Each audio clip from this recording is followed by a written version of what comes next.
So just got to the airport. I've had a few comments and requests that I go ahead and do a flight that's basically the full length of the flight unedited, with audio and everything, to show you guys what it's like flying in the Kitfox. And now I'm probably not going to do it unedited, but I'm happy to take you guys along and let you listen, and then I'll talk it through. So let's try it out.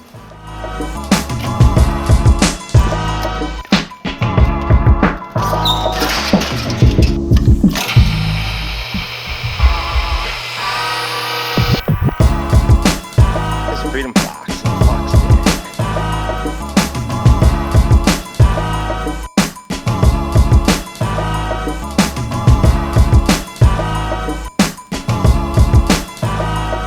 Clear. Okay, and we're ready to taxi. Brake check. Brakes are working. All our flight controls look right. Stead traffic. Freedom Fox taxiing Alpha Westfield fuel pump. Stead. Or fuel pumps open and on it.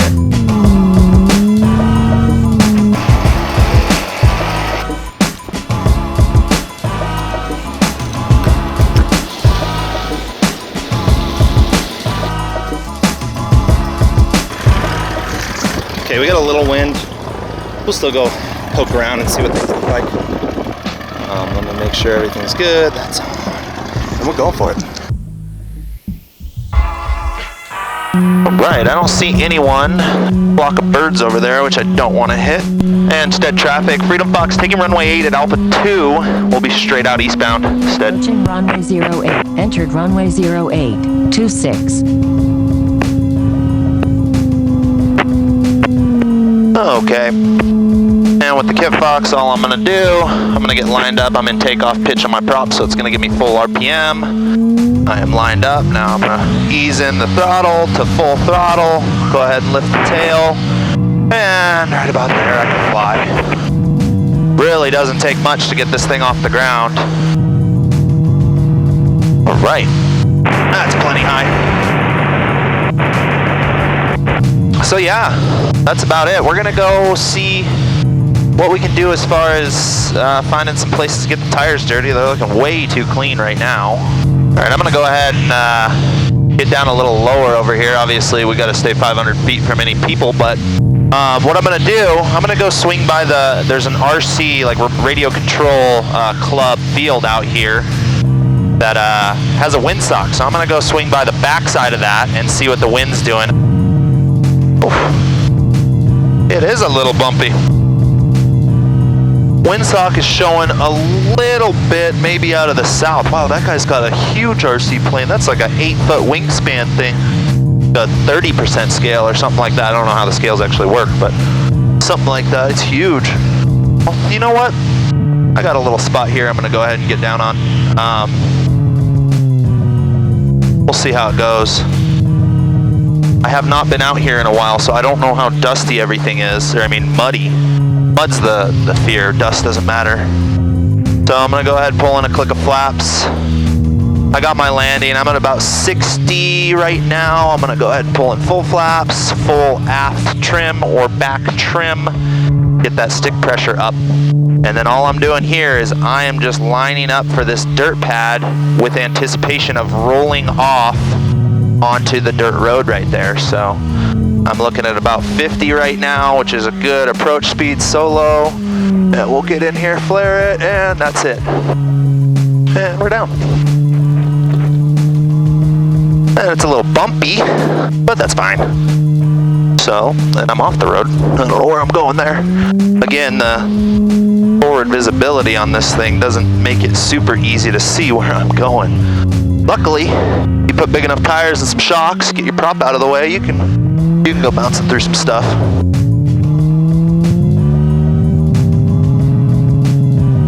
Alright, so now I'm going to go one click of flaps. Trim for takeoff. Look for any vehicles, which I didn't see from the air, and we're going to get going.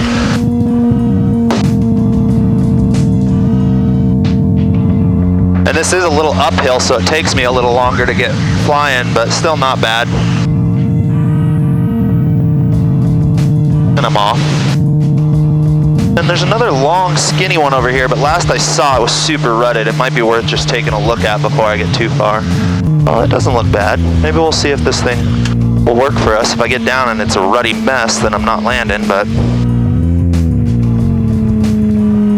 This one, I haven't named any of these. I guess I should be, because I think I'm the only one of my friends that I know that are landing out here, but... Oh, skid. The plane wanted to keep going and I didn't. If I was gonna name this one, I guess I'd name it Toothpicks because it's so long and skinny. Either that or Long and Skinnies.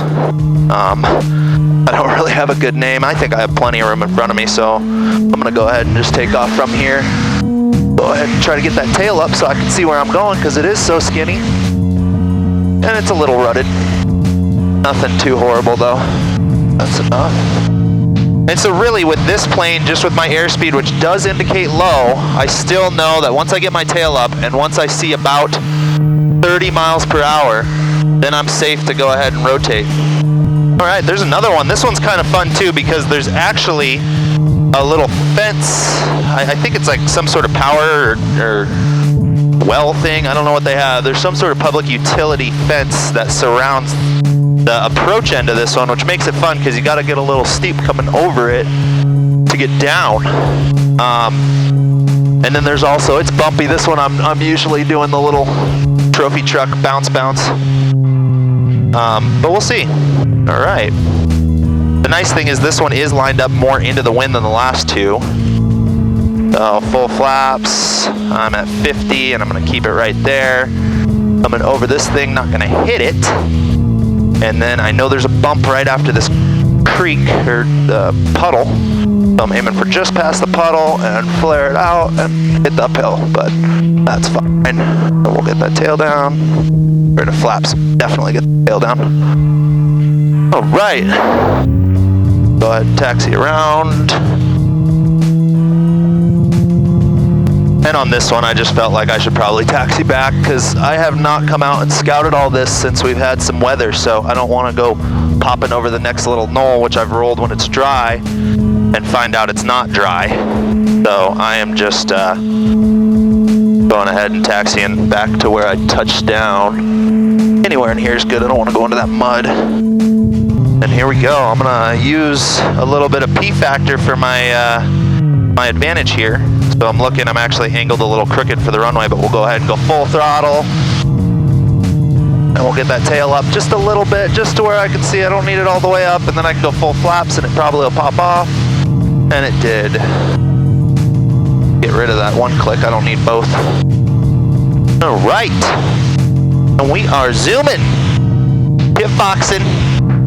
So there's a lot of area out here that looks like it would be absolutely fine to land on. The problem is there's mole holes and there's other stuff that I haven't seen. There's a spot right there that's landable though. I'm gonna go back in for that one. And a lot of this stuff looks smooth, which means it might be, but it's not to where I am comfortable going ahead and just landing down there because I like my plane.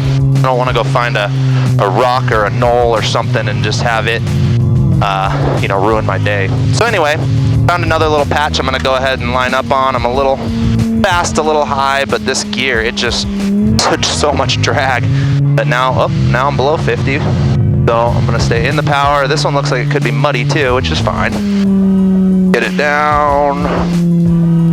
There we go.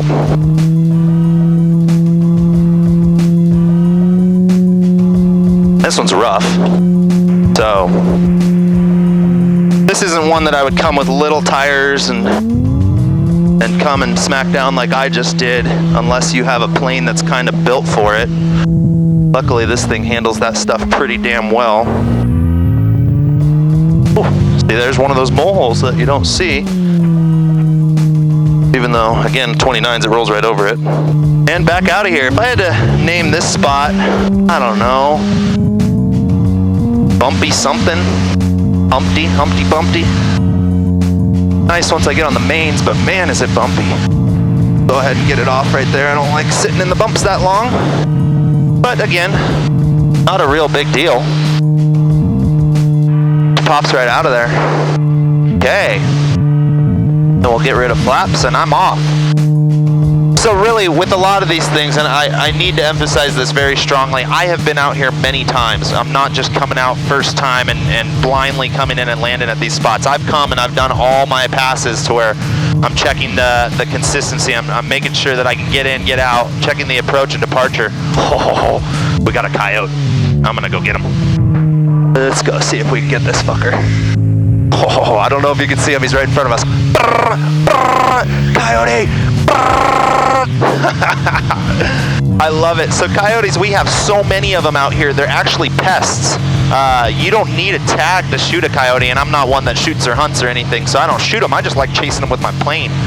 But those guys, they're funny because if you run them enough, I think they'll get tired and they actually just lay down in a bush or something. I've never done that because I get bored before they get tired. But if you get close enough, they'll actually turn and try to bite the plane because they have no idea what's going on. And you know, they're stealing dogs from my neighborhood, so as much as I kind of feel bad for chasing them, I also feel worse for the people and their dogs that get nabbed by these things coming in and eating all our pets. So, oh, here he is. Pull a click of flap so I can get down to his speed. Yeah! Woohoo! Coyote! Oh man, that is too fun. I'm gonna go back one more time. That is great. Now the only thing to be aware of, if you're doing something like this, you better know your airplane. There's a thing called a moose stall, and this would be a textbook example of what could get you into that, which is when you're staying low, you're looking at the ground, you're not looking at your airspeed, and you maybe get yourself into an accelerated stall because you're trying to get turned around so quick. So don't let yourself go doing that. I'm very aware of where I stand in this thing, and I'm actually being pretty cautious. So there he is. There he is. All right, we'll let him be. That was fun. Off to the next spot. Oh, there's some antelopes. Look at those guys. Oh, they'll run fast. Hi, antelopes. So I'm gonna slow down. I got antelopes right here, which is great. Look at those guys. They are so fast. I can't even keep up with them. We're gonna go ahead and turn back and see if I can't intercept them. Yeah! Look at these guys. What's up, antelopes? What's up, guys? Here you are. Oh man, I'm gonna have someone from PETA yelling at me for chasing antelopes and disturbing the dogs, coyotes. So I'm just cruising on. There are so many places out here that I know are landable that I've landed at before. I'm just thinking of what ones are easy to get in and out of that I should go to right now. I think there's one that's a nice little uphill one, and I haven't landed at that one in a while. So let me see if I can find exactly where my spot was, because if I can't, I don't want to land there. Just for safety's sake. You really, on all of these things, need to know exactly where you're landing, where you're touching down, and where you're stopping by, and the surface condition of everything as you're coming in. So, as I'm looking at this, I don't recall exactly where I did this. And I want to say it was right there, but... oh yeah, that's where it is. I got that one. It's rocky towards the top, but I just won't use the top.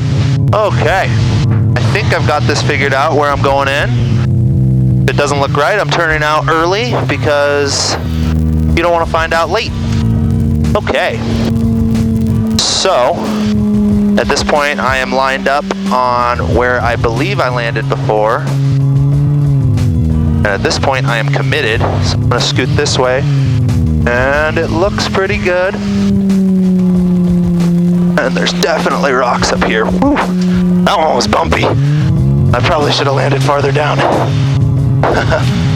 Alright, I'm gonna stop. Second. Yeah, this one's rough. This is not where you come with little tires. I don't know that I've landed here. I think I might have landed somewhere over there once, but I'm not sure. Now, I wouldn't come back in here with small tires. You know, that was rough. I mean, it's not horrible on these things. I just kind of anticipated smoother, and I'm seeing some of these rocks out here are pretty sharp. So it's a bummer if you come out and pop a tire. I gotta call a friend, but anyway, we'll go ahead and get out of here. Get that tail up for a second, not too high. And that's probably enough. Ooh, that dropped my tail. That one's a rough one. That's a big tire only spot. We'll go around, find something else. I think I landed there before. I don't I don't know that I like that one, just because it's a little bumpy.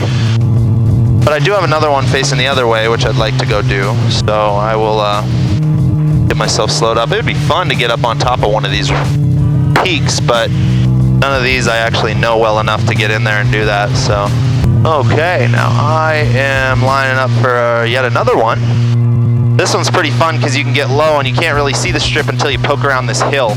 I call it a strip, I guess the spot that I land at. So, I like to come pretty close to this hill over here, get full flaps, and I see my touchdown zone. This one's good, you got a full go around, and nothing impeding it, and it's actually pretty smooth, pretty long. So, go ahead, bring it in for this one. And it was a nice landing. That one got me to full 3-point, which is always nice.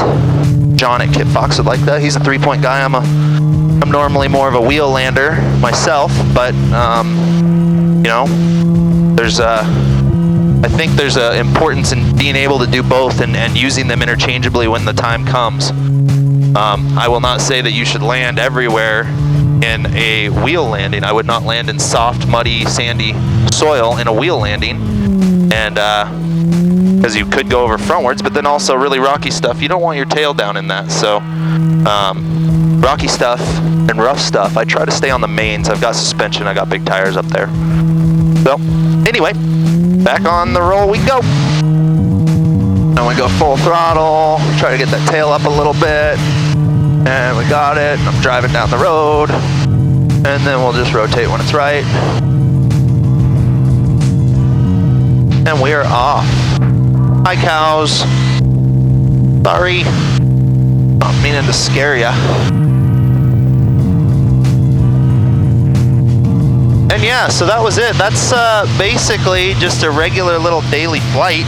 Anyway, I think I'm good. I'm probably going to cruise her back into Stead. Wind 120 at 8 knots. Okay, so there you go. We got 8 knots on the ground at Stead, which is what I'm feeling up here, that little bit of bumpiness. And it's almost, it's blowing at like 120, which is kind of like runway 14. I could land out there, but it's just so far to taxi, and I believe the last I heard people are landing on 8, so I'm going to go over to runway 8 and just land there closest to the hangar. That way I don't have to taxi so far. It's blowing from basically 120, which is from the east, and right now I am heading west. I should have a tailwind, but I'm seeing that I have a headwind. So it's swirling, it's being Stead. This airport is notorious for just swirling and junking things up. And you got windsock going every different direction at every different part of the field. Makes for some interesting arrivals when you're getting home at the end of day of flying. But I don't see anyone else out here, probably because they're already feeling the bumps and not wanting to be here anymore. Just the traffic, Freedom Fox, left downwind 8, full stop, Stead. Alright, so I normally aim, there's a white line right before the taxiway, which is about, I don't know, 150, 200 feet before the taxiway, the first taxiway, and that's what I aim for. So I'm going to go ahead and click a flaps in. I don't need to go this far out, there's no one else out here, so.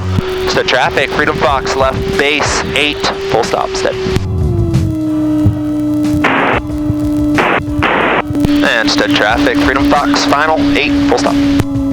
Okay, now, right when I thought I was doing good, oh wow, that windsock is saying I've got a quartering tailwind, and that would explain why I'm blowing way down the runway. I don't know what's going on here. Huh. Freaking Stead wind is always throwing you off your game. Oh man, that was definitely trying to get me going crazy. Oh man, radio says a headwind. Windsock's telling me quartering tailwind, and then it just did everything on me right on approach there. But not to fret, it was fine. Probably didn't look too cool though. So traffic, Freedom Fox, clear rated Alpha 3. And that last landing, I was gonna miss my taxiway, so I went ahead and just did a stall type landing and got rid of flaps a couple feet up. With this gear and those tires, it is impossible to mess up a landing, even though I tried pretty hard right there. But honestly, you get rid of flaps and just let it hit down, you know, not braking stuff hard, but firmly, harder than you'd want to with standard spring gear, because you go back up in the air. This thing will just touch down and be done, which is great. It makes short field landings really easy. And then plus, with where the gear is on this thing, it's so far forward, I can land with my brakes almost locked, at least on dirt. Don't do it on pavement. One, you're going to tear up your tires, and then there's a chance you're going to go over frontwards, and that'd be no fun. But on dirt, I can land basically full lock on my brakes and just full stick back, get rid of flaps, and this thing will just come skidding to a stop, which is really good for short field stuff. Doesn't help you get out, but helps you get in. Anyway, I'm going to go ahead and shut down, put this thing away. If you guys like it, let me know. If I'm an idiot, you don't need to let me know, because I kind of feel like I am anyway doing a video like this. So anyway, hope you guys like it. If you do, comment. I'll do more of these. And yeah, till next time. See ya.